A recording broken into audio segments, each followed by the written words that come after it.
Hi, my name is LeClair, and I want to share with you some really important information that I think buyers are really missing out on in this marketplace right now. So let's get into the numbers. I want to share with you what's happening. We all know right now that the mortgage rates are at pretty much an all-time high over the last number of years, at around 7%, give or take on the day. Now, a lot of us that are looking to purchase, we're waiting for the mortgage rates to drop, because when they drop, obviously our mortgage payment goes down per month. Now, some of you are waiting for it to get back into the fives again before you actually make a move. But I want to share with you some examples as to why it's not a good idea to actually wait and what the numbers actually tell us. So we're going to use a $1 million mortgage, and we're going to use a 7% interest rate right now. Now, if we were getting an interest rate of 7% on a $1 million mortgage right now today, your mortgage payment is $6,653. If we were to wait, let's say we wait a year for the rates to go down to 5%, that same $1 million mortgage would be $5,368. That's a substantial difference. There's a $1,285 difference per month in your mortgage payment. Now, when you multiply that by 12, that's costing you an extra $15,420 a year. So I can totally understand why you would want to wait for the mortgage rates to drop. Totally understandable when you look at those numbers only. Again, $1,285 per month times 12, a difference of $15,420. But let's look at something that a lot of people are not taking into consideration when they're waiting on the sidelines for the mortgage rates to drop. Today, you can buy that house for, let's call it $1,200,000. You're going to mortgage the $1 million like we're using as an example. If we have a $1 million property, and that property goes up in value over the next year, 5%, that would equate to a $50,000 equity growth. Now, you can see on the screen right now, I'm showing you highlights of 3 different cities in Orange County where the equity growth in the last 12-month rolling average is actually higher than 5%. But I'm using a 5% because 5% is a very healthy annual equity growth.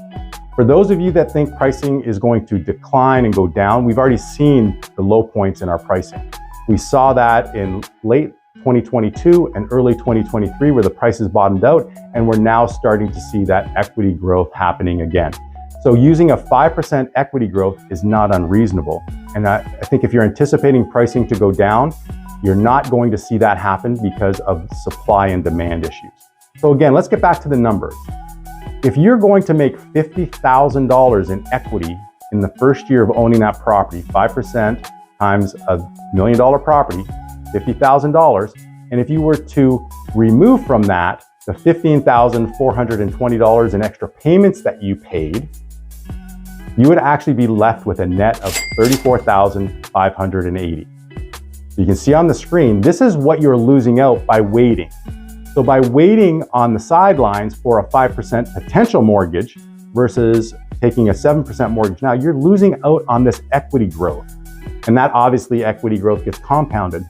But the other thing that you're missing out on as a renter is the tax savings.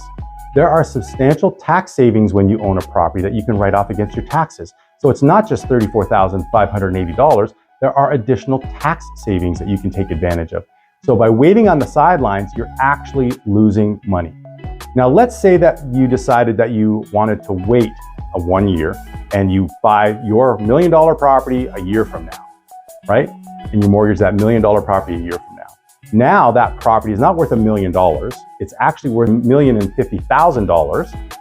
So now you're actually financing $1,050,000, and that difference in payment is $269 a month for that extra $50,000.